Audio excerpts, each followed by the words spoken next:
A paz do Senhor, seja bem-vindo a mais uma aula aqui do EBD em Foco. Eu me chamo Herberson e nesta aula eu vou ministrar a lição número 10, que tem como título Espírito Santo, o Capacitador. Nós estamos estudando a revista CPAD do primeiro trimestre do ano 2026 e agora, na lição número 10, nós vamos continuar falando sobre o Espírito Santo. A ideia da revista é falar sobre a Trindade, já falamos bastante sobre o Pai, sobre o Filho e agora estamos falando sobre o Espírito Santo e nesta lição nós vamos falar de um aspecto muito importante do Espírito Santo que é a capacitação que ele dá para cada crente. Então isso aqui é muito importante porque nós vamos falar sobre batismo no Espírito Santo, dons espirituais, é uma lição bem completa. Na verdade, é uma lição até extensa, né? Uma lição até que é difícil a gente explorar tudo que ela tem em uma aula da EBD. Quem é professor da EBD tem uma hora para ministrar, então assim, vai sentir um pouco de dificuldade de explorar todos os temas aqui desta lição, porque é uma lição muito rica, mas assim, é possível sim você transmitir a ideia principal aqui, principalmente quando a gente fala, né, de dons espirituais, batismo com o Espírito Santo. Eu acho que são dois temas bem interligados que a gente pode tratar muito detalhadamente numa aula da EBD. Aqui no meu vídeo, como você que já me acompanha aqui sabe como funciona, né, se a aula for um pouco mais curta, a gente ministra em 40 minutos. Se for mais longa, a gente ministra em 1h20. Então não tem problema. Aqui eu dou um jeito de ministrar todos os tópicos, subtópicos, ou seja, todo o conteúdo da lição. Então a proposta dessa aula realmente é explicar em detalhes sobre esse tema, que é um tema muito rico. É um tema muito importante para igrejas pentecostais como a Assembleia de Deus. Então a gente vai tratar desse tema dentro das Escrituras. Antes de iniciar aqui, só abrir um parênteses para pedir perdão àqueles irmãos e irmãs, né, que estão acompanhando aqui a aula do EBD em Foco no início da semana. Infelizmente não foi possível postar o vídeo na segunda-feira, porque eu peguei uma gripe muito forte semana passada e eu não consegui gravar o vídeo com antecedência. Então estou gravando este vídeo na terça-feira pela manhã, vou editar, provavelmente terça-feira à noite estará disponível, né? Terça-feira, dia 3 de março de 2026. Então, assim, a gente faz o possível para gravar com antecedência, mas foi caso de saúde mesmo, uma gripe pesada, né? Febre, dor de cabeça, o pacote completo, né? E ainda estou me recuperando, não estou 100%, a garganta não está 100%, mas pela graça de Deus vou ministrar essa aula aqui, uma aula que vou ministrar com slide em PowerPoint, um slide 100% baseado na revista, com imagem de qualidade, um slide que vem pronto para ser usado, você pode ministrar na sua igreja, tá? Quem é assinante do EBD em Foco, acessa slide de adultos, de jovens e vários outros bônus, temos conteúdo antigos aí das lições anteriores, né, slides aí desde 2017, inclusive muitos slides que nós já tratamos sobre o batismo com o Espírito Santo e dons espirituais. Eu vou procurar alguns e deixar disponível na descrição do vídeo para você baixar gratuitamente e tem o nosso site ebdenfoco.com que você pode acessar para conhecer o nosso conteúdo completo. Além do vídeo, tem slide em PowerPoint, aula em áudio, subsídio PDF e muito mais. Então tem o nosso WhatsApp também, você pode participar de um dos nossos grupos e receber todo esse conteúdo em primeira mão. Vamos para o textuário da lição que diz assim: E há de ser que, depois, derramarei o meu espírito sobre toda a carne. Joel capítulo 2, versículo 28, parte A. Uma passagem muito conhecida de todos os crentes pentecostais. Quem não é pentecostal conhece? Conhece, mas igual os pentecostais, acho que não, né? Os pentecostais realmente enfatizam isso aqui, né? Que realmente o Espírito Santo foi derramado sobre nós e isso aqui começou em Pentecoste e vale até os dias de hoje. Verdade prática, o derramamento do Espírito Santo é uma promessa universal que capacita a igreja com poder para pregar o Evangelho. Então, a gente acredita no batismo com o Espírito Santo, que é uma bênção que vem após a salvação, e a gente vai falar sobre isso aqui, enfatizando que essa capacitação é para a pregação do Evangelho. Eu acho que isso é muito importante, porque muitas igrejas pentecostais perderam o foco do que realmente significa o batismo com o Espírito Santo. Pensa que o batismo é só para fazer barulho, para falar em línguas e aquela coisa toda, e esquece que isso é uma capacitação para a pregação do Evangelho. Então essa lição também vem despertar as igrejas pentecostais para essa obra maravilhosa. A passagem da leitura bíblica em classe se encontra em Joel 2, 28 e 29, Atos 2, de 1 a 4, depois Atos 8, 14 e 17, 1 Coríntios 12, 14 a 7. Várias passagens quebradas, mas que faz todo sentido. Durante a aula a gente volta nessas passagens, a gente vai ler em detalhes, né, e falar sobre tudo isso aqui. Sobre o batismo com o Espírito Santo, sobre o Espírito Santo sendo derramado, sobre pessoas ali depois de Atos 2, né, a gente tem Atos 2, Atos 8, Atos 10 e 19. Né? São 4 situações distintas que o Espírito Santo é derramado, e temos também as passagens de Coríntios que falam sobre dons espirituais. Vamos para a introdução, que diz assim: a promessa do derramamento do Espírito Santo cumpriu-se no Pentecostes e permanece válida para todos os que creem. A atuação do Espírito Santo vai além da obra da regeneração. Então, quando a gente fala da atuação sobrenatural do Espírito Santo na salvação, a gente está falando de uma obra completa. É uma obra que vem desde quando a gente ainda não é crente, né? Porque a gente não é crente, o Espírito Santo ele vai lá e nos convence do pecado. Aí a gente vai, se arrepende, aceita Jesus como Salvador, o Espírito Santo nos regenera. E uma vez que nós somos regenerados, o Espírito Santo nos capacita com dons espirituais, com poder para pregar o Evangelho, para ministrar aula na EBD, ou seja, nós dependemos do Espírito Santo o tempo todo. Ele também é o capacitador do crente para o serviço no reino de Deus. Ou seja, é uma obra completa. Ele capacita a gente para fazer a obra no reino. Nesta lição, veremos que o Espírito distribui dons e conduz a igreja com manifestações sobrenaturais, promovendo unidade, santidade e testemunho eficaz no mundo. Então, o Espírito Santo ele vai distribuir dons espirituais, e eu quero falar aqui sobre dons espirituais de uma forma um pouco diferente do que é falado por aí. Eu tenho um material sobre dons espirituais que eu já escrevi, um texto escrito, tenho um material também em slide. Então, assim, eu gosto de falar desse tema porque a gente sempre associa dons espirituais àquelas coisas muito sobrenaturais, né? Então, a pessoa tem o dom de profecia, o dom de cura, um negócio assim mais sobrenatural. E a gente esquece que quem ensina também tem um dom. É um dom espiritual. Quem visita, quem vai na casa dos doentes, visitar os doentes, orar pelos doentes, também tem o dom, né, de visitar, tem o dom de realmente ali estar ajudando as pessoas. Então a gente tem que entender que a Bíblia fala de dons de uma forma muito mais plena, mais completa, né, e eu gosto de apresentar isso nas aulas da EBD porque realmente desperta todos, né, para buscar os dons espirituais. Né, não se prender só àqueles 9 dons que estão ali, acho que em 1 Coríntios capítulo 12, né? Vai muito além daquilo. A Bíblia tem outras passagens sobre dons e a gente precisa falar de todas elas, não ficar preso só a uma passagem. Tópico 1, a promessa do derramamento do Espírito. 1.1, uma promessa de abrangência universal. Na antiga aliança, o Espírito atuava de modo pontual sobre pessoas específicas e para tarefas determinadas. Aqui a gente tem algumas passagens, 1 Samuel 19:20, Ezequiel 37:1. Né? A passagem de Samuel fala aqui dos mensageiros de Saul. Né? Então enviou Saul mensageiros para trazerem a Davi, os quais viram uma congregação de profetas profetizando, onde estava Samuel que presidia sobre eles. E o Espírito de Deus veio sobre os mensageiros de Saul, e também eles profetizaram. Tá? Então aqui é uma passagem ali que pessoas que ainda não eram profetas, não profetizavam, né? E o Espírito de Deus foi sobre eles, e eles começaram a profetizar. E aqui em Ezequiel 37:1, uma passagem também muito conhecida, né? Veio sobre mim a mão do Senhor, e ele me fez sair no Espírito do Senhor, e me pôs no meio de um vale que estava cheio de ossos. Que ele profetiza para os ossos secos e tudo mais. Aqui são 2 passagens que falam de profecia, mas quando a gente lê com cuidado o Antigo Testamento, a gente observa que quase tudo que acontecia ali era uma capacitação do Espírito Santo. Então a gente olha, por exemplo, para Sansão. Sansão ele tinha força porque o Espírito Santo dava força para ele. A gente olha lá para os construtores do tabernáculo. Lá o Espírito Santo capacitou as pessoas para trabalhar com metal, né? Ou seja, fundir o metal, montar, né, as coisas ali do tabernáculo. Né? Outros foram capacitados para trabalhar como artesãos, para, enfim, né, tecer os panos e tudo mais. Então, assim, o Espírito Santo capacitava as pessoas para obras específicas, e isso acontecia o tempo todo ali no Antigo Testamento. Né? Então, assim, todos que faziam algo para Deus no Antigo Testamento faziam sob o poder do Espírito Santo. Porém, cerca de 800 anos antes de Cristo, Joel profetizou uma nova dispensação.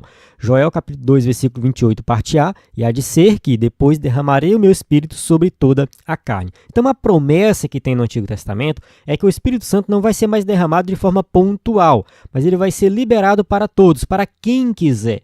Então, todos aqueles que querem ser cheios do Espírito Santo podem buscar mais do Espírito Santo. Então, essa é a promessa que tem no Antigo Testamento. Então, assim, diferente da Antiga Aliança, na Nova Aliança o Espírito Santo está disponível para todos. Na Nova Aliança, essa promessa foi registrada em todos os evangelhos. Então a gente vê Mateus, Marcos, Lucas, João. Então Mateus capítulo 3, versículo 11, e eu, em verdade, vos batizo com água para o arrependimento, mas aquele que vem após mim é mais poderoso do que eu, cujas sandálias não sou digno de levar, ele vos batizará com o Espírito Santo e com fogo. Então aqui a gente observa uma promessa, né, que é reforçada por João Batista. João Batista está vivendo ali ainda no tempo do Antigo Testamento, mas está nessa fase de transição para o Novo Testamento, e ele reforça essa promessa que já era conhecida na Antiga Aliança. E agora ele vai dizer, olha, eu batizo com água, mas aquele que vem após mim, ele vos batizará com o Espírito Santo. Então é um batismo muito superior, é algo muito mais profundo, vocês serão imersos no Espírito Santo. E continuando aqui na lição, na profecia, a expressão sobre toda a carne aponta para a abrangência universal do Espírito, não a todos de modo indiscriminado, mas a todos que invocam o nome do Senhor. Isso aqui é muito importante destacar. Quando ele diz que o Espírito será derramado sobre toda a carne, não significa que vai ser derramado sobre todo de forma indiscriminada, ou seja, qualquer pessoa, qualquer um vai receber o Espírito Santo. Não é assim. Dentro do contexto aqui de Joel, né, Joel 2,32, ele diz assim, ó, e há de ser que todo aquele que invocar o nome do Senhor será salvo, porque no Monte Sião e em Jerusalém haverá livramento, assim como disse o Senhor, e entre os sobreviventes, aqueles que o Senhor chamar. Então, assim, observe que o Espírito vai ser derramado sobre todos aqueles que invocaram o nome do Senhor. Então, todos aqueles que servirem ao Senhor, esses sim, né, vão receber o Espírito Santo. Essa linguagem quebra paradigmas e, assim, a ação do Espírito ultrapassa fronteiras e alcança jovens e velhos, homens e mulheres, livres e servos. Então não importa quem você seja, não importa a sua situação, o Espírito Santo vai ser derramado sobre você e você terá poder do alto. Joel 2, de 28 a 29, e há de ser que depois derramarei o meu Espírito sobre toda a carne, vossos filhos e vossas filhas profetizarão, os vossos velhos terão sonhos, os vossos jovens terão visões, e também sobre os servos e sobre as servas, naqueles dias derramarei o meu Espírito. Então observe que o Espírito Santo vai ser derramado sobre todos aqueles que servirem a Deus, todos aqueles que invocarem o nome do Senhor. E não importa se é jovem, se é velho, enfim, não interessa, se é patrão, se é empregado, né, como naquela época se era servo, se era senhor, isso não importa. O Espírito Santo é para todos e não vai fazer acepção de pessoas. Tópico 1.2, uma promessa com ação sobrenatural. O derramamento do Espírito vem acompanhado de manifestações visíveis e sobrenaturais. Como a gente já leu do Joel 2,28, parte B, vossos filhos e vossas filhas profetizarão, os vossos velhos terão sonhos, os vossos jovens terão visões.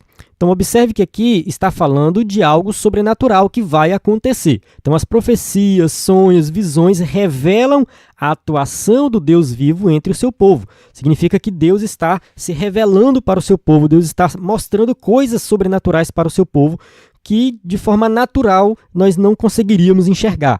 A gente tem um exemplo aqui, Atos capítulo 16, versículo 9, e Paulo teve de noite uma visão em que se apresentava um varão da Macedônia e lhe rogava, dizendo, passa a Macedônia e ajuda-nos. Então isso aqui foi uma visão que Paulo teve, que Deus mostrou para ele, que lá na Macedônia tinha pessoas precisando de ajuda, pessoas que queriam ouvir o evangelho. E Paulo, através dessa visão, ele toma uma decisão, eu vou passar na Macedônia, eu vou passar naquela região, ali eu vou pregar o evangelho, eu sei que Deus vai fazer alguma coisa diferente ali. Então isso aqui é um exemplo de visão. Todo mundo vai ter visão? Não, não é todo mundo que vai ter visão, não é todo mundo que vai ter um sonho revelador, não é todo mundo que vai profetizar, não é todo mundo que vai ter o dom de ensinar, não é assim que funciona, mas Deus usa cada um como quer, de acordo com a necessidade de cada um na pregação do evangelho. Então os dons espirituais são usados nesse sentido, para que nós possamos fazer a obra de Deus, pregar o evangelho, e cada um de acordo com a sua capacidade, com a sua necessidade, de acordo com a obra que realiza.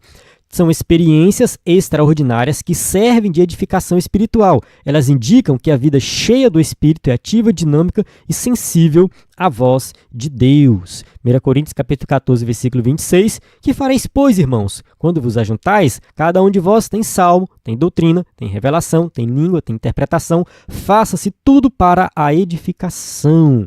Romanos capítulo 8, versículo 14, porque todos os que são guiados pelo Espírito de Deus, esses são filhos de Deus. Então, assim, se nós cremos realmente que o Espírito Santo pode nos usar, e nós cremos que, de fato, né, isso é importante para a obra de Deus, então cada um de nós vai ser usado de uma forma específica. Né? Paulo coloca aqui, cada um tem um salmo, tem doutrina, tem revelação, tem língua, tem interpretação. Ou seja, faça tudo para a edificação, tudo seja para a edificação. Não é para ganhar destaque na sociedade, nada disso. O dom espiritual é para a edificação da igreja, é para a edificação da vida de cada um. Tá? E esses dons, alguns realmente são um pouco mais extraordinários, milagrosos, outros nem tanto. Outros são mais assim, invisíveis, vamos dizer, aos olhos humanos. Né? A gente não consegue perceber que aquilo é um dom espiritual, mas é. Tá? Dons espirituais envolvem muita coisa, além de profecia, línguas, né? Como eu já comentei no início da aula. Né? Se você ensina, Deus vai te capacitar para você ensinar melhor, isso é um dom espiritual. Tá? Se você visita, Deus vai te capacitar para visitar melhor. Não é todo mundo que tem disposição para visitar, para ir na casa do doente, para ir no hospital e às vezes no presídio. Não é todo mundo que tem. São pessoas que recebem esse dom e ela vai ser capacitada pelo Espírito Santo para exercer esse dom. Então, assim, não fique preso à questão de dom espiritual como se fosse só coisas muito extraordinárias. Ah, porque eu tenho que orar pelo doente, o doente ficar curado. Não, irmão, só o fato de você ter coragem de orar por um doente, isso já é uma capacitação que o Espírito Santo te deu. Você vai lá e vai orar. Se Deus for curar ou não, isso é outra história. O importante é que você teve a coragem de orar. E às vezes aquela pessoa que está doente ali, ela está precisando de uma oração, está precisando de uma visita, está precisando de alguém para conversar com ela, entende? Não necessariamente a cura. É claro, se ter a cura ali é muito bom, mas às vezes não tem a cura, mas o fato de você visitar, orar, cantar um hino com aquela pessoa já é algo maravilhoso. E isso é algo que Deus te capacita para fazer. Então, use os dons espirituais, busque os dons espirituais, busque mais sobre isso. Eu vou deixar um material para você ler aí e entender um pouco mais sobre dons espirituais. Eu acho que isso ajuda muito, tá? Não fique esperando, eu tenho que ser batizado com o Espírito Santo para exercer um dom espiritual. Não espere isso. Tá? Não existe uma resposta bíblica para isso. Alguém pode chegar e falar, não, você só vai ter dons espirituais se você for batizado com o Espírito Santo. Mas isso não está escrito na Bíblia. Não temos uma resposta para isso. Então, busque os dons espirituais, busque o batismo com o Espírito Santo, mas não precise atrelar uma coisa à outra. Você não precisa ficar de braços cruzados esperando acontecer algo sobrenatural para você fazer a obra de Deus. Faça a obra de Deus agora mesmo que Deus vai te capacitar. Onde o Espírito Santo é bem-vindo, o agir de Deus se manifesta com propósito e poder. 2 Coríntios capítulo 3, versículo 17. Ora, o Senhor é o Espírito, e onde está o Espírito do Senhor, aí há liberdade. Então, assim, o Espírito Santo ele vai agir com liberdade, né, ele vai agir, né, de forma transformadora, de tal forma que ali é para a edificação da igreja. A gente não vai confundir aqui liberdade com algumas coisas que acontecem por aí, que é totalmente fora da Bíblia, né? Antibíblico. Não, preste atenção no que a Bíblia está dizendo. O Espírito Santo está presente ali, a liberdade, Deus vai agir, mas com propósito de edificação, com propósito de arrependimento, com propósito de salvar a alma, com propósito de curar. É nesse sentido, coisas boas, não coisas ruins, coisas que vão prejudicar os outros. Todo crente deve cultivar uma vida de comunhão e santidade, a fim de ser um canal sensível para manifestações dos dons do Espírito. Então, o escritor da revista concorda com o que eu disse agora há pouco. Todo crente deve cultivar uma vida, né, de comunhão e santidade, ou seja, de tal forma que ele seja usado com dons espirituais. Dons espirituais é para todos, não é só para um grupo específico, não é só para meia dúzia de pessoas. Não, dons espirituais, né, são coisas que servem para todos os crentes, todos os crentes. Resolvi abrir aqui um material que eu tenho sobre dons espirituais, material em PDF. Tá? Eu vou passar aqui rapidinho e vou direto para a tabela, tá? Que tem aqui algumas passagens bíblicas que falam sobre dons, que tem a lista de dons. Então a gente vai aqui para Romanos capítulo 12, versículos 6 a 8. Profecia, ministrar, ensinar, exortar, repartir, presidir, exercer misericórdia. O que é presidir? Muito provavelmente aqui presidir é liderar. Então, se você lidera na sua igreja, algum grupo, você deve buscar esse dom de liderar. Repartir. O que é dom de repartir? A Bíblia não dá muitos detalhes, mas provavelmente aqui é aquela pessoa, né, que gosta de ajudar o próximo, que ali na igreja ela trabalha naquela parte de assistência social. né? Então, assim, a pessoa que quer repartir, que realmente quer ajudar os necessitados. Então, assim, a gente tem vários dons que fogem daquela lista padrão, né? Qual é a lista padrão? Essa aqui, 1 Coríntios capítulo 12, versículo 8 a 10. É palavra de sabedoria, palavra da ciência, fé, cura, operação de maravilhas, profecia, discernimento de espírito, variedade de línguas, interpretação de línguas. Então tem gente que fica preso nesses 9 dons aqui e acha que só tem esses. Mas olha só as outras listas de dons, tá? Mais uma lista aqui de Coríntios. Dentro do próprio contexto de Coríntios. Apóstolos, profetas, doutores, milagres, curas, socorros, governos e variedade de línguas. O que é governo? Muito provavelmente a mesma coisa que presidir, né? Que é governar, que é liderar, né? Aqui em Efésios 4:11, apóstolos, profetas, evangelistas, pastores e mestres. 1 Pedro 4, de 10 a 11, servir, falar, será que falar aqui é mesmo que profecia? Então, assim, dom de servir, o que é dom de servir? Entende? Aquela pessoa que está sempre disposta a servir na igreja, de ajudar, de trabalhar. Então eu penso que vai muito além disso. Eu até coloquei aqui, ó, os escritores bíblicos não têm a intenção de fazer uma lista fechada de todos os dons existentes. Eles listam ações, talentos e atividades importantes na igreja que são dadas e direcionadas pelo Espírito Santo. Então, assim, aqui não tem, por exemplo, dom de cantar. E todo mundo acredita que o louvor na igreja é importante, que tem pessoas que têm um dom de cantar. Então, a gente precisa compreender, né, que não devemos ficar preso a essas listas. Várias atividades realizadas na igreja que o Espírito Santo pode te capacitar para você fazer melhor, isso é um dom espiritual. Aqui mais embaixo eu explico sobre isso, né? Então, assim, a gente às vezes quer fazer a diferença entre dom e talento, dá para fazer, né? Porque eu tenho o talento natural, a pessoa já tem aquele talento natural, mas Deus pode capacitar aquele talento para ser usado na igreja, para a edificação da igreja. Isso se torna um dom espiritual. Tá? Essa visão não é uma visão exclusivamente minha, eu tirei de alguns livros de teologia, mas eu recomendo você dar uma lida nesse material, vai ajudar bastante a entender sobre dons espirituais. Voltando aqui para a aula, vamos continuar para o tópico 1.3.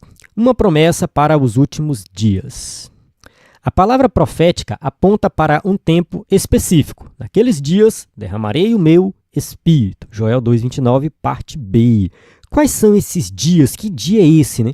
Na terminologia da Antiga Aliança, tais expressões referem-se à chegada do Messias e ao início dos eventos escatológicos. Vamos ler aqui Malaquias capítulo 4, versículo 1. Porque eis que aquele dia vem ardendo como fogo, todos os soberbos e todos os que cometem impiedade serão como palha, e o dia que está para vir os abrasará, diz o Senhor dos Exércitos, de sorte que lhes não deixará nem raiz nem ramo. Então essa passagem de Malaquias fala de um dia que seria relacionado ao fim dos tempos, né? E assim, os escritores bíblicos no Antigo Testamento, eles falavam da promessa do Messias muitas vezes atrelada à questão dos fins dos tempos. Eles viam como um evento único, não como 2 eventos separados. Quando o Messias se revela, que é o nascimento de Jesus, aí fica claro que esse evento escatológico ele vai acontecer muito mais na frente. Já está acontecendo, querendo ou não, ali já começa o fim dos tempos, mas né, não é ainda a consumação do fim dos tempos. O Messias se revela e aí tem a inauguração da igreja e o fim dos tempos é algo que vai acontecer lá na frente. Então, assim, na Antiga Aliança é muito comum a gente ver as duas profecias juntas como se fosse um evento só. Mas na revelação do Novo Testamento a gente vê que são eventos diferentes. Uma coisa é a manifestação do Messias, a outra coisa totalmente diferente, né, é quando o Messias voltar em glória, quando Jesus vir em glória, que aí ele vai vir para juízo. Aí sim vai cumprir uma boa parte das profecias que fala dessa questão da destruição final e tudo mais, né? Então, Pedro identifica o Pentecostes como o cumprimento inicial desses últimos dias. Eles começaram com a vinda do Messias, que juntamente com o Pai enviou o Espírito Santo. João capítulo 15, versículo 26, né? Mas quando vier o Consolador, que eu da parte do Pai vos hei de enviar, aquele Espírito de verdade que procede do Pai, ele testificará de mim. Então, o envio do Espírito Santo para Pedro foi a inauguração dos últimos dias. Tá? Começa ali, né, o período dos últimos dias. Então, assim, a gente sempre fala, estamos no fim dos tempos, estamos no fim dos tempos. Desde quando Jesus subiu aos céus, já estamos no fim dos tempos. De lá para cá, não tem mais assim aquela diferença de que, será que agora Jesus está voltando? Não, a qualquer momento Jesus pode voltar. Jesus pode voltar daqui a pouco? Pode, mas ele pode voltar daqui 1000 anos. O que acontece é que fim dos tempos é um período que começa ali com o derramado do Espírito Santo. É o que está registrado aqui, que Pedro interpreta dessa forma, né? E uma boa parte dos teólogos também vão seguir essa linha de interpretação aqui, né? Concordando com o que está realmente na Bíblia. Os últimos dias já se iniciaram. Observe que Paulo fala dos últimos dias nos seus escritos, Pedro fala dos últimos dias também, considerando o período que eles estão vivendo ali. Então, assim, eles já estavam vivendo os últimos dias. Então, a descida do Espírito Santo inaugurou a igreja e prossegue sua atuação contínua na vida do crente até o arrebatamento dos salvos. Então, assim, a gente agora depende do Espírito Santo até o dia do arrebatamento. Nós estamos vivendo os últimos dias, desde quando Jesus subiu aos céus. Efésios capítulo 1, versículo 13, em quem também vós estáis, depois que ouviste a palavra da verdade, o evangelho da vossa salvação, e tendo nele também crido, fostes selados com o Espírito Santo da promessa. Ou seja, selado, né, é uma referência ao selo romano, né, que o imperador colocava em uma carta, ele colocava aquele selo, que fechava aquela carta de tal forma que era proibido qualquer pessoa abrir aquele selo. Quem abrisse o selo romano, né, um selo de uma carta, era digno de morte. Então, o selo era algo definitivo. Só aquele receptor da carta, né, quando a carta chegar lá no final, que ele receber, que ele pode tirar o selo. Ou seja, o Espírito Santo está em nós, mas ele vai permanecer em nós até o dia do arrebatamento. Então, nós podemos ficar tranquilos, porque realmente estamos vivendo na dependência do Espírito e ele está nos guiando. A profecia de Joel não se esgotou no Pentecostes, permanecendo vigente durante toda a dispensação da graça. A promessa é válida para todos os que crerem em todos os tempos. Atos 2,39, porque a promessa vos diz a respeito a vós, a vossos filhos e a todos os que estão longe, a tantos quantos Deus nosso Senhor chamar. Então, assim, a promessa não foi somente para a igreja primitiva. A promessa do derramar do Espírito Santo é para toda a igreja, é para a igreja atual. É até o dia que Jesus voltar. Enquanto Deus estiver chamando mais pessoas para o Evangelho, a promessa continua valendo. Então, todos nós podemos ser cheios do Espírito Santo. Amém? Então, a gente encerra aqui o tópico 1, que fala da promessa do derramamento do Espírito, e agora vamos para o tópico 2, que fala do cumprimento dessa promessa, né? O tópico 2 diz assim, o cumprimento, poder para testemunhar. Então a gente vai entender agora quando que aconteceu o cumprimento dessa promessa e qual foi o propósito disso aqui lá na igreja primitiva. 2.1, o Espírito Santo veio com o poder do alto. O Espírito Santo é a terceira pessoa da Trindade. Esse derramamento no Pentecoste cumpre a promessa do Pai e a mediação do Filho. Então, sim, a promessa que havia sido feita pelo Pai através do Filho, ela vai se cumprir no dia de Pentecostes. Antes de sua ascensão, Jesus assegurou aos discípulos que eles seriam revestidos de poder. Lucas, capítulo 24, versículo 49, diz assim, eis que sobre vós envio a promessa de meu Pai. Ficai, porém, na cidade de Jerusalém, até que do alto sejais revestidos de poder. Então, a ordem de Jesus era essa, que eles não deveriam sair para canto nenhum, esperar em Jerusalém, ficar orando, ficar buscando, que eles seriam revestidos de poder. E esse revestimento de poder era extremamente necessário. Era uma promessa do Antigo Testamento que deveria se cumprir, mas era necessário por quê? Porque os discípulos estavam com medo, eles não tinham coragem de testemunhar. Então, assim, diante de tudo que tinha acontecido, eles estavam com muito medo de sofrer perseguição. Então, eles precisavam realmente desse poder do alto para se revestir de poder e realmente fazer a obra de Deus, pregar o Evangelho. Esse revestimento significa vestir-se como uma armadura e aponta para uma capacitação sobrenatural e indispensável para testemunhar de Cristo. Então, assim, nós somos vestidos e revestidos. Então, é um revestimento, é algo a mais que vai ser dado a todo crente, que vai capacitar o crente para que ele realmente testemunhe de Cristo, pregue o Evangelho, passe por perseguição e mesmo assim ele continue pregando e continue fazendo a obra de Deus. Esse poder, do grego dinamis, não é apenas força para resistir ao pecado, mas também ousadia para proclamar o Evangelho, autoridade para operar milagres e sabedoria para edificar a igreja. Então é a obra completa do Espírito Santo na vida do crente. A igreja precisa depender do Espírito Santo em todos os aspectos. Atos capítulo 4, versículo 31, e tendo orado, moveu-se o lugar em que estavam reunidos, e todos foram cheios do Espírito Santo e anunciavam com ousadia a palavra de Deus. Então observe que O fato deles serem cheios do Espírito Santo fez com que eles anunciassem a palavra de Deus com ousadia. Atos capítulo 6, versículo 8, e Estevão, cheio de fé e de poder, fazia prodígios e grandes sinais entre o povo. Então, o fato de Estevão ser cheio do Espírito Santo capacitou para realizar milagres e pregar o evangelho e passar por tudo aquilo que ele passou. 2.2. Os sinais da descida do Espírito Santo. Atos registra 2 sinais sobrenaturais que marcaram o advento do Espírito Santo. O som como de um vento veemente e impetuoso e as línguas repartidas como que de fogo. Vamos ler aqui Atos capítulo 2, versículo 2. De repente veio do céu um som, como de um vento veemente e impetuoso, e encheu toda a casa em que estavam assentados. Então veio um som, tá? Veio um som, esse som era como de um vento, não é que tinha um vento, o som era como de um vento. Esse som encheu a casa de alguma forma, eles ficaram cheios daquele som ali.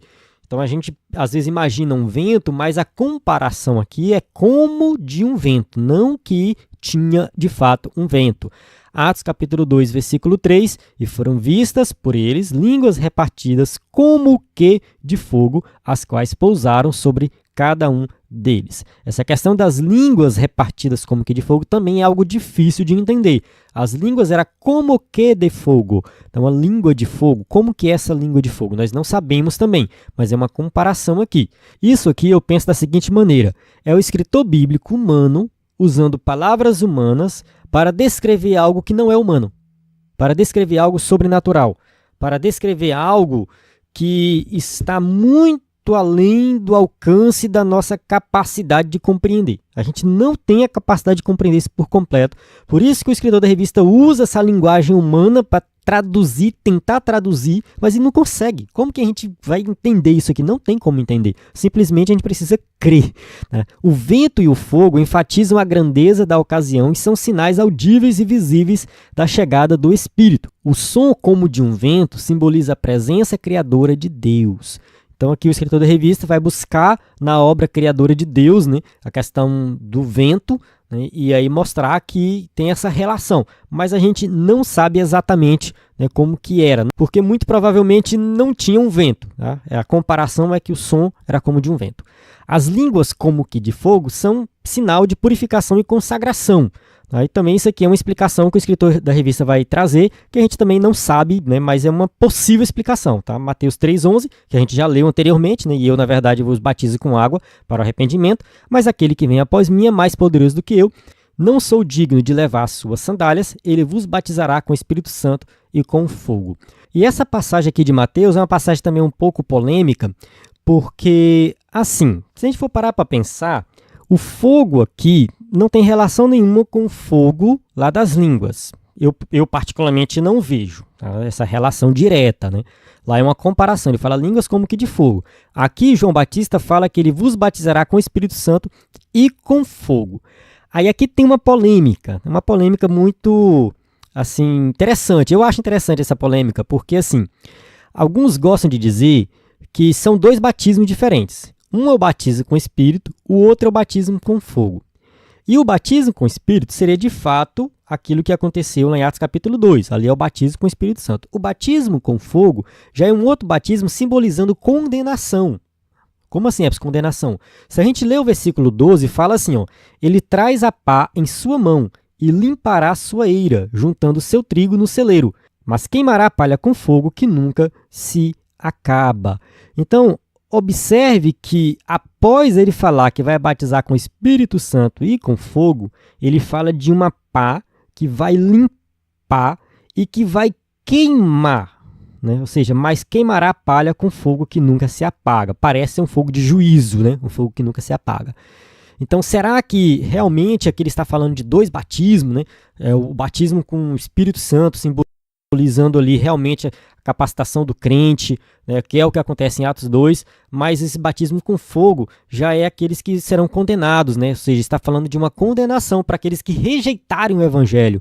Né? Aqueles que rejeitam o evangelho, que não são salvos, esses serão batizados com fogo, né? Serão jogados no fogo que nunca se apaga. Então, isso é uma interpretação. Alguns teólogos gostam de ir por esse caminho.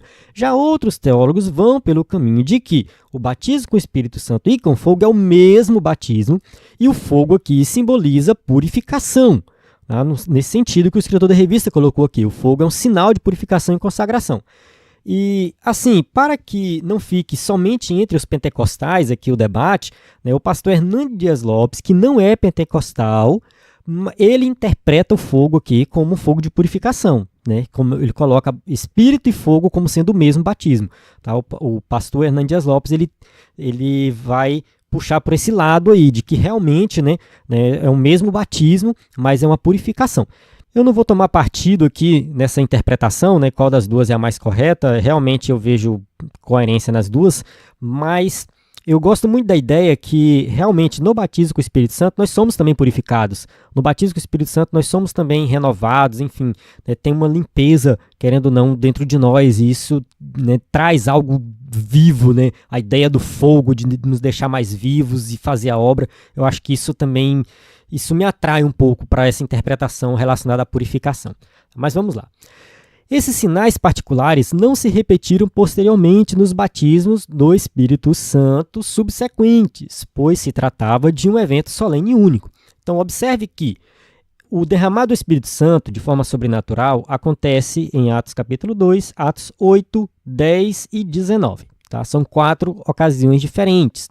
No entanto, somente na primeira ocasião que a gente vê algo um pouco mais sobrenatural, né? O som como um vento, né? Línguas como que de fogo, apesar de que nos outros também teve línguas, mas não tem essa comparação. Né? Parece que a primeira ocasião, a primeira situação foi realmente algo extraordinário, que simboliza esse rompimento com a antiga aliança, a inauguração da igreja. A igreja começa ali, tá? A igreja foi inaugurada no dia de Pentecostes, né? Ali no Pentecostes, a igreja, revelada como o corpo de Cristo, foi inaugurada e marcada com esses sinais de forma visível e poderosa.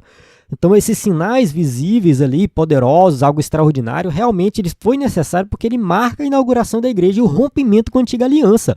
Agora é a nova aliança. Efésios capítulo 1, versículo 22 e 23. E sujeitou todas as coisas a seus pés, e sobre todas as coisas o constituiu como cabeça da igreja, que é o seu corpo, a plenitude daquele que cumpre tudo em todos. Então a gente interpreta que a igreja iniciou no dia de Pentecostes. Apesar de alguns aí discordarem, tal, tem alguns que gostam de dizer que a igreja começou lá na antiga aliança, né, porque, enfim... tem um grupo aí que diz que a igreja substitui Israel, que Israel era a igreja da antiga aliança, agora nós temos a nova aliança, que é a igreja. Enfim, tem uma confusão sobre isso, que eu não vou entrar em detalhes aqui também, mas a gente faz essa distinção de igreja e Israel. Tá? Deus tratou com Israel na antiga aliança, Deus trata com a igreja atualmente, e Deus tem promessas para Israel no futuro escatológico, entendendo que atualmente Israel, o povo de Israel, é como qualquer pessoa que, se quiser ser salvo, precisa aceitar Jesus como Salvador. Tá? O povo de Israel não é salvo automaticamente. Deus não aprova tudo que Israel faz, como alguns pensam por aí. Não é assim que funciona. Deus tratou com Israel na antiga aliança, Deus vai tratar com Israel lá no futuro escatológico, mas no momento, qualquer um de Israel, qualquer judeu que quiser ser salvo, ele precisa aceitar Jesus como Salvador e pertencer à igreja. Nós estamos na dispensação da igreja, então para ser salvo tem que fazer parte da igreja. Deus não trata com Israel separado da igreja atualmente, como alguns gostam de pensar. Nós não temos base bíblica para isso. E olha que eu defendo, né, que realmente Deus ainda tem algo a tratar com Israel, mas isso não é agora, é no futuro escatológico. Tópico 2.3, a evidência do revestimento de poder. O revestimento de poder veio com um sinal específico, falar em outras línguas. Então aqui é uma evidência que está presente nas 4 situações em que o Espírito Santo foi derramado ali de forma sobrenatural em Atos dos Apóstolos. Em Atos, o falar em línguas está explícito em 3 registros e implícito em outras 2 ocasiões. Tá? Então aqui eu citei 4, né? O escritor da revista coloca 5, mas é porque ele cita a passagem de Atos 9, 17 e 18, que é quando Ananias se encontra com Saulo. E ali, quando Ananias se encontra com Saulo, não diz que ele foi batizado com o Espírito Santo. Lá no versículo 18, ele fala assim: imediatamente algo como escamas caiu dos olhos de Saulo, ele passou a ver novamente. Levantando-se, foi batizado. Mas será que foi batizado nas águas? O texto não diz. Ou foi batizado com o Espírito Santo? O texto não diz. Então, assim, eu acho que o escritor da revista não deveria colocar Atos 9, 17 e 18 aqui. Eu entendo aqui que foi batizado nas águas, tá? É o entendimento que eu tenho. Atos capítulo 9, versículo 17 e 18. Leia você e tire suas próprias conclusões. Tá? Eu concordo com todas as outras passagens aqui, que está bem claro, né? Atos 2, 10, 19, né? Atos 8, né? São passagens que realmente, né, aparece ali, né, o derramar sobrenatural do Espírito Santo, né? E em Atos 8 fica subentendido que realmente teve línguas também. Tá? Vamos ler aqui Atos 8, de 14 a 17. Diz assim, ó: os apóstolos em Jerusalém, ouvindo que Samaria havia aceitado a palavra de Deus, enviaram para lá Pedro e João. Estes, ao chegarem, oraram para que eles recebessem o Espírito Santo, pois o Espírito ainda não havia descido sobre nenhum deles. Tinham apenas sido batizados em nome do Senhor Jesus. Então Pedro e João lhes impuseram as mãos e eles receberam o Espírito Santo. Antes de explicar aqui essa passagem de Atos 8, vamos ver a sequência do derramamento do Espírito Santo. Em Atos 2, o Espírito Santo foi derramado sobre os judeus em Jerusalém. Em Atos 8, foi derramado sobre os samaritanos. Em Atos 10, o Espírito Santo é derramado sobre um gentio, ou seja, alguém que não é judeu e nem é samaritano, é um gentio. Em Atos 19, Paulo encontra ali alguns discípulos que ainda estavam vivendo na antiga aliança, estavam no batismo de João. Eles provavelmente nem sabiam que Jesus tinha morrido na cruz, ou seja, eram os discípulos ainda que estavam, né, na antiga aliança. E aí Paulo falou para eles: não, isso aí já passou, o batismo de João já era, agora vocês vão ser batizados com o Espírito Santo. Né? Então, aqueles, né, crentes ali, né, talvez nem tinham se convertido de verdade ainda, nem estavam precisando entender o evangelho na sua completude. Mas enfim, né, então são essas 4 situações. Aqui em Atos 8, né, que eu coloquei aqui, essa passagem é justamente para mostrar, né, que as pessoas ali em Samaria, elas primeiro aceitaram Jesus, elas viram milagres, né, foi Filipe que foi pregar em Samaria, né, e aí depois, né, chegou Pedro e João, né, e orou para que eles recebessem o Espírito Santo. Então, dessa forma, biblicamente, o falar em outras línguas é sempre a evidência física inicial do batismo no Espírito Santo. Essa evidência difere do dom espiritual de variedades de línguas. Isso aqui também é uma dúvida que os irmãos sempre têm quando fala de batismo com o Espírito Santo. Porque assim, irmão, qual a diferença da língua do batismo para a língua do dom? Irmão, assim, a gente não tem uma resposta bíblica para isso. Vou ser sincero, a gente não tem. Os teólogos pentecostais costumam dar uma explicação, mas não temos, assim, uma resposta direta da Bíblia. Por exemplo, será que o crente batizado com o Espírito Santo, ele tem que falar em língua direta ou ele só precisa falar uma vez? Será que é só uma vez ali, pronto, né, no dia que ele foi batizado, depois ele não precisa mais falar? Será que ou ele tem que ficar falando o tempo todo como se fosse um renovo? Então não dá para saber, não temos uma resposta disso na Bíblia, não temos. Na prática é isso. Será que essa língua recebida no batismo com o Espírito Santo é o dom de língua que todo crente vai receber? Nós também não temos uma resposta para isso. Que diferença é a língua de dom para a língua do batismo? Nós não temos. Assim, alguém pode dar uma resposta. Eu sei que nos comentários aí alguém pode colocar, tá, uma explicação, mas na Bíblia nós não temos. Essa doutrina do batismo com o Espírito Santo ela é muito importante na Assembleia de Deus. Quem acompanha aqui o IBD em Foco há um bom tempo sabe que eu tenho uma visão um pouquinho diferente, tá? Não discordo, tá errado e tal, mas eu tenho uma visão um pouco diferente, né? Mas assim, porque se a gente for parar para pensar, em que momento a gente tem na Bíblia dizendo que nós devemos pedir o batismo com o Espírito Santo? Tá? Em Atos dos Apóstolos, todas as vezes que o Espírito Santo foi derramado sobre os crentes, foi derramado sem o crente pedir. Muitas vezes aqui nem sabia que tinha Espírito Santo. De repente, eles receberam. Então, assim, não tem assim, vocês têm que pedir o batismo com o Espírito Santo. Se a gente for para as cartas de Paulo, a gente vê que Paulo em momento algum fala que, olha, vocês têm que buscar o batismo com o Espírito Santo. Não tem. O que Paulo fala o tempo todo é nós buscarmos ser cheios do Espírito Santo. Será que é a mesma coisa? Talvez sim. Então, assim, ser cheio do Espírito Santo, será que é a mesma coisa que batismo com o Espírito Santo? Mas a ideia de ser cheio do Espírito Santo parece que é uma ideia contínua. Então, assim, Talvez, irmãos, a interpretação mais coerente seria assim, que o crente ele é batizado com o Espírito Santo e ele não deve se contentar com aquilo ali. Ele deve continuar, é uma busca contínua, entende? Para que ele possa ser sempre cheio do Espírito Santo. Então, o batismo é algo pontual, mas que exige de você uma busca contínua para que você continue, né, sendo cheio, para que você continue sendo usado, para que você continue sendo, né, realmente, sei lá, transformado, né, cada vez mais e crescendo na vida espiritual e sendo usado com dons espirituais. Então não veja só como algo pontual, né? Se a gente olhar para a vida dos apóstolos, né, eles não olhavam para o passado, assim, eu fui batizado com o Espírito Santo lá no passado e tal. Não, eles tratavam aquilo como algo atual, contínuo na vida deles, tá? Que eles estavam sempre cheios do Espírito Santo. E essa é a orientação de Paulo nas suas cartas, a gente buscar mais do Espírito Santo para ser cheio do Espírito Santo. Tá? Então, assim, não vamos quebrar muita cabeça tentando interpretar algumas coisas assim, mas vamos buscar mais do Espírito Santo, vamos buscar os dons espirituais, né? Até mesmo a questão das línguas, ela pode ser um pouco polêmica, né? Porque tem gente que acha assim, se eu nunca falei em língua, será que eu sou batizado com o Espírito Santo? Às vezes sim, às vezes Deus te deu um outro dom, né? Atos 19, por exemplo, as pessoas profetizaram, além de falar em línguas, eles também profetizaram. Então parece que veio outro dom acompanhado ali do batismo com o Espírito Santo. Então será que Deus não entrega outros dons? Será que o dom de língua é obrigatório? Parece que sim, mas parece que não, ao mesmo tempo. Uma coisa interessante, eu vou abrir bem aqui novamente aquele PDF dos dons espirituais.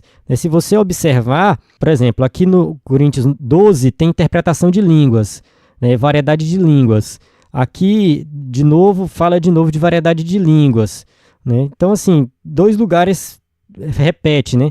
Parece que profecia repete o tempo todo. Ó, profecia. Eu estou apontando com o mouse, mas acho que não está aparecendo aí para vocês, né? Eu tirei a coisinha do mouse. Mas, enfim, profecia.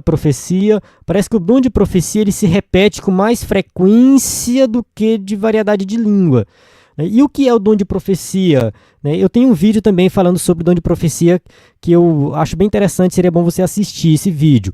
Então, são coisas que a gente não vai ter um entendimento completo na Bíblia e que no final das contas eu recomendo simplesmente creia, busque que Deus vai te dar. Tá? Não, eu não sou batizado do Espírito Santo, busca. Eu não sei se eu sou batizado, eu não sei o que eu faço. Irmão, faz a obra, vai pregar, vai ensinar. Não fique esperando você falar em línguas para você ter certeza que foi batizado. Pelo menos essa é a minha visão, tá?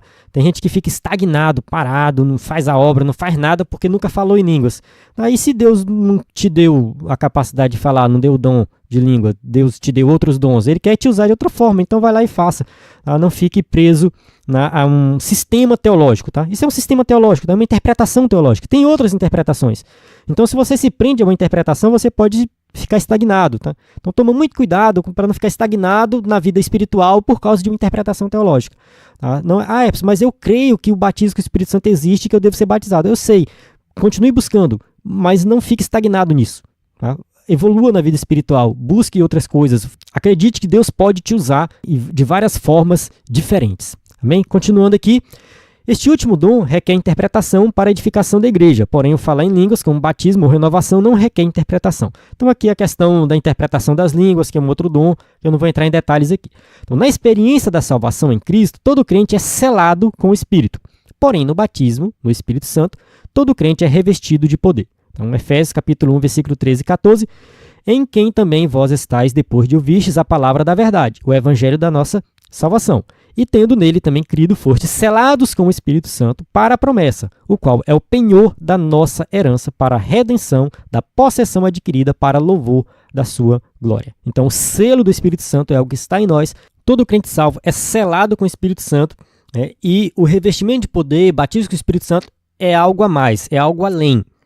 Então, a gente deve olhar, por exemplo, para os crentes tradicionais, aqueles crentes que não são pentecostais, e falar assim, eles também têm o Espírito Santo.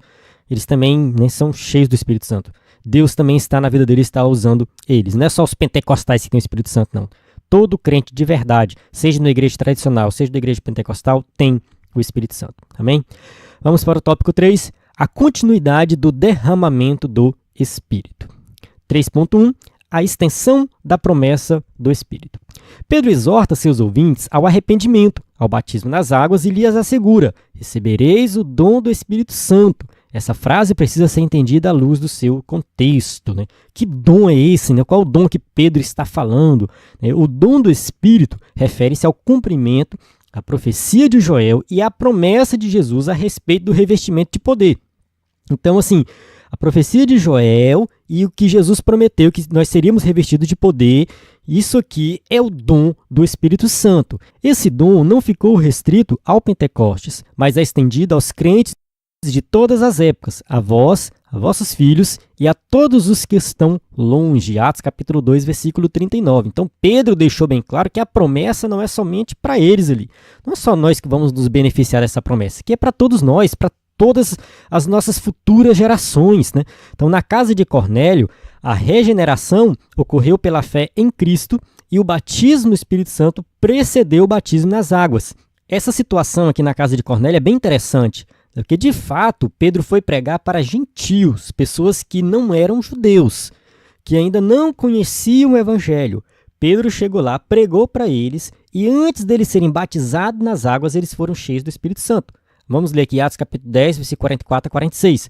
E dizendo Pedro ainda estas palavras, caiu o Espírito Santo sobre todos os que ouviam a palavra, e os fiéis que eram da circuncisão, todos quantos tinham vindo com Pedro, maravilharam-se de que o dom do Espírito Santo se derramasse também sobre os gentios, porque os ouviam falar línguas e magnificar a Deus. Então, mais uma vez, a gente vê a presença de línguas e, mais uma vez, aqui a gente vê o Espírito Santo sendo derramado de forma sobrenatural em pessoas que ainda não haviam sido batizadas nas águas.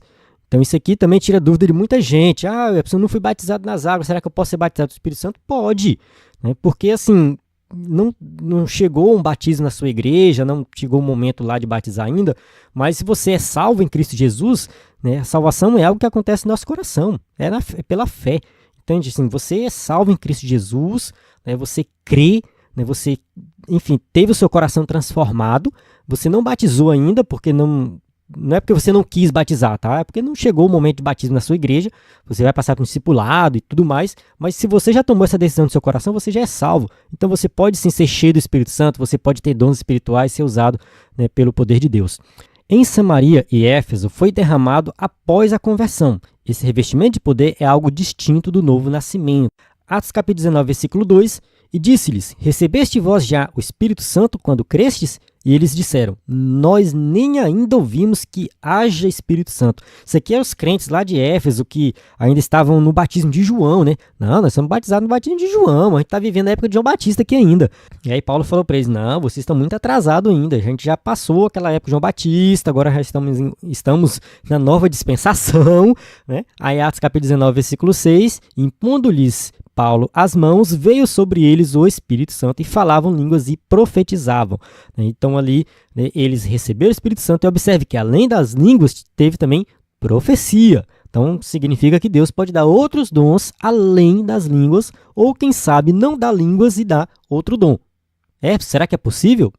Eu acho que sim. A minha interpretação é essa, que é possível você ser batizado com o Espírito Santo e em vez de falar em línguas, você ser capacitado para outra coisa. Essa é uma interpretação que eu tenho baseado nessa passagem aqui, né, e também no contexto geral da Bíblia, que eu preciso de mais tempo para explicar, infelizmente não vai ter como aqui. Mas enfim, o que tem que ficar de importante aqui nesse tópico é que o escritor da revista quer destacar que batismo com o Espírito Santo é diferente de salvação. Por que ele quer destacar isso? Porque tem uma interpretação tradicional dos crentes tradicionais que batismo com o Espírito Santo é a mesma coisa que salvação. Se eles estão viajando na maionese, a Bíblia tem base para isso, né? Como que eles interpretam essas passagens? Lá em 1 Coríntios, capítulo 12, versículo 13, diz assim, pois em um só corpo todos nós fomos batizados em um único Espírito, quer judeus, quer gregos, quer escravos, quer livres, e todos nós foi dado beber de um único Espírito. Eles interpretam essa passagem aqui de Coríntios que todos nós já fomos batizados em um só Espírito. Então, que o batismo com o Espírito Santo acontece no momento da conversão. A pessoa se converte, ela já é batizada com o Espírito Santo. Então, isso é batismo com o Espírito Santo. Então, todo crente já é batizado com o Espírito Santo. Tá? Por isso que o escritor da revista, né, está enfatizando aqui que o que nós acreditamos é que o batismo com o Espírito Santo é um revestimento de poder que vem após a salvação. Então, a pessoa primeiro é salva, ela tem o Espírito Santo, depois ela recebe esse revestimento de poder, que é algo distinto da salvação. Então, tem essas duas interpretações. Tá? E como que ficam as passagens de Atos? Como que eles interpretam? As passagens de Atos, eles interpretam que foram momentos específicos, né, ali da igreja primitiva, simbolizando a inauguração da igreja e o rompimento com a antiga aliança. Simplesmente isso, que acontece em Jerusalém, Samaria, entre os gentios e depois com aqueles crentes que ainda estavam vivendo ali na época de João Batista. Aquilo ali simplesmente foi algo pontual, não repete na igreja. Então, segundo eles, todo crente já é batizado com o Espírito Santo. Isso é uma interpretação tradicional, tá? Se você pegar uma igreja batista tradicional, presbiteriana, eles vão ter essa interpretação, tá? Que todo crente já é batizado com o Espírito Santo. Então, diferente de nós pensamos o quê? Interpretamos essas passagens de Atos de que o batismo com o Espírito Santo é um revestimento de poder que vem após a salvação, capacitando o crente para fazer a obra. Amém? 3.2. O Espírito opera com diversidade e unidade. Paulo ensina que há diversidade de dons, mas o Espírito é o mesmo. O termo diversidade aponta para a variedade de dons, operações e ministérios. Então, assim, o Espírito Santo ele vai operar na diversidade realmente, né, operando de várias formas diferentes, né? Então, a Trindade inteira participa. O Espírito distribui os dons, o Filho dirige os ministérios e o Pai opera os resultados. Essa pluralidade indica a riqueza da igreja. 1 Coríntios capítulo 12, versículo 4 a 6. Ora, a diversidade de dons, mas o Espírito é o mesmo. E a diversidade de ministérios, mas o Senhor é o mesmo. E a diversidade de operações, mas é o mesmo Deus que opera tudo em todos. Então, essa diversidade de dons espirituais, a diversidade de ministérios, tudo isso é dado pelo Espírito. É o mesmo Espírito, mas ele capacita cada um como quer, de acordo com a necessidade de cada igreja. Então, assim, tem igreja que tem um ministério específico que ele é muito importante. Tem igreja que trata muito com usuários de drogas, pessoas, moradores de rua. E já tem igreja que não tem isso, às vezes é uma igrejinha do interior, que não tem tanto esses problemas assim. E lá o problema é outro, entende? Então, assim, você tem que buscar o dom espiritual de acordo com a necessidade da sua igreja. Não adianta você querer buscar um dom na sua igreja de que lá já está cheio ou que não tem necessidade. Ou porque você viu na televisão, você viu, enfim, em algum local muito lindo, muito bonito lá naquela igreja, mas foi para eles. Entende? O dom ele tem que ser na sua igreja, de acordo com a sua realidade, tá? E de acordo com a Bíblia, com a palavra de Deus. Entende? Não vai ficar inventando dom, como o pessoal inventa por aí, dom de riso, dom de não sei o quê. Não tem nada a ver. Dom tem relação com o crescimento da igreja, edificação da igreja, para ajudar o próximo, é para pregar o evangelho, enfim, é o louvor, é para ser usado para o crescimento do povo de Deus, do reino de Deus. Os salvos recebem dons específicos visando a edificação dos crentes. Olha só, edificação dos crentes. Edificar a igreja, é isso. Entende? O dom ele tem que ter esse propósito, de modo que o falar em línguas é a evidência inicial do batismo no Espírito. E o fruto do Espírito, com os dons espirituais, é sua evidência contínua. Aqui o escritor da revista, acho que quer ficar voltando à ideia de falar em línguas e tudo mais, mas assim, entenda da seguinte forma. Quando a gente é batizado com o Espírito Santo, ali tem um revestimento de poder para capacitar você para fazer a obra de Deus. Fruto do Espírito já é outra coisa, relacionado ao crescimento espiritual. Então, assim, o crente, ele pode ser um crente imaturo e ter dons espirituais. É o que acontecia na igreja de Corinto, né? A igreja de Corinto muitas vezes era imatura e lá tinha todos os dons. Uma igreja com um monte de problemas, mas tinha todos os dons. E tem igreja que, às vezes, né, os crentes são maduros, têm o fruto do Espírito, mas não buscam os dons. Então, assim, uma coisa é diferente da outra. Fruto do Espírito é uma coisa, dons espirituais é outra coisa. Então, você deve crescer na vida espiritual, isso é uma questão relacionada à santificação, você produz o fruto do Espírito, e você deve buscar os dons espirituais para fazer a obra de Deus. Tá? Tudo resulta em uma igreja cheia de poder e unidade ligada a Cristo, o cabeça da igreja. Então, a igreja, né, que ela tem que buscar realmente os dons espirituais, tem que ser algo contínuo dentro da igreja, para que realmente a igreja cumpra o seu propósito, o seu chamado, né, e que faça a vontade de Jesus Cristo. Tópico 3.3. O Espírito distribui dons com propósito.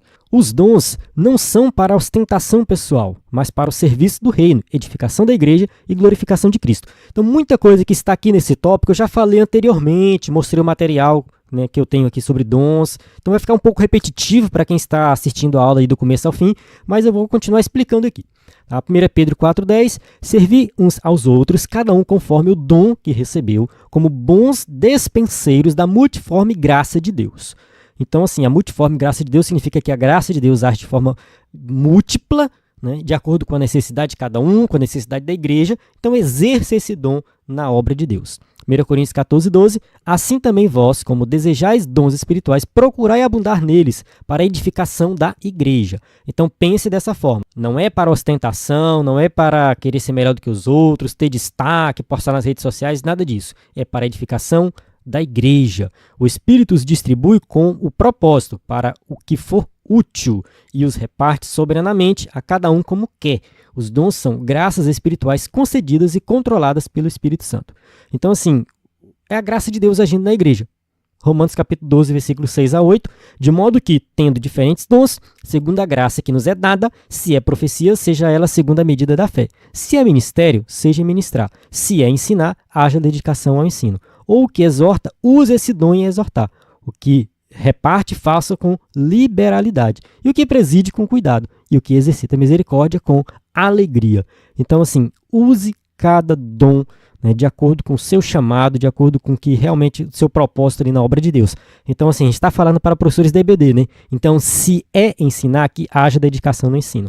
Ah, irmão, eu fui chamado para ensinar, mas eu não tenho chamado, eu não tenho dom, eu não consigo. Busque. Se Deus te colocou nessa obra, busque, se capacite. O Espírito Santo vai te capacitar e vai te dar o dom de ensinar. Se você tem esse chamado aí na sua igreja, né, que realmente entenda isso como um chamado divino, um chamado de Deus para a sua vida. A finalidade específica dos dons nos protege de dois perigos espirituais.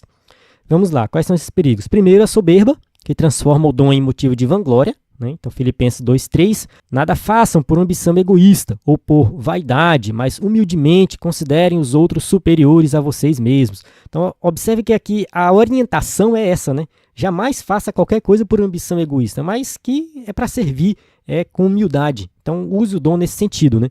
E a negligência, que enterra o dom e impede o uso, né? Aqui ele cita Mateus 25, né? E atemorizado, escondi na terra o teu talento, né? Aqui tens o que é teu. Eu não gosto, em hipótese alguma, do uso da parábola dos talentos para falar de dons. Não faz sentido e é uma interpretação errada. Eu digo isso, né, que eu gosto de trazer a responsabilidade para mim. Mas se você pegar os livros de interpretação de parábolas, livros realmente teologicamente corretos, você vai ver que não faz o menor sentido. Sabe por que não faz sentido? Porque a palavra talento aqui nessa parábola é relacionada à quantidade de dinheiro. Não é talento de dom, não é. É uma quantidade de dinheiro, então está errado, entende? Essa parábola não tem nada a ver com talento, com dom, não tem nada a ver. Não tem nada a ver. Realmente, a verdade que o escritor da revista colocou ali é uma verdade teológica, né? Negligenciar o dom, não usar o dom, realmente é um problema.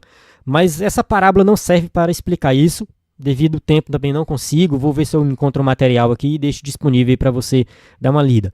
Mas não use essa parábola para explicar sobre dons espirituais, né? Não use, não faz o menor sentido. Portanto, cada crente é chamado a exercitar o dom que recebeu com humildade e disponibilidade para servir com amor, zelo e temor ao Senhor. Amém?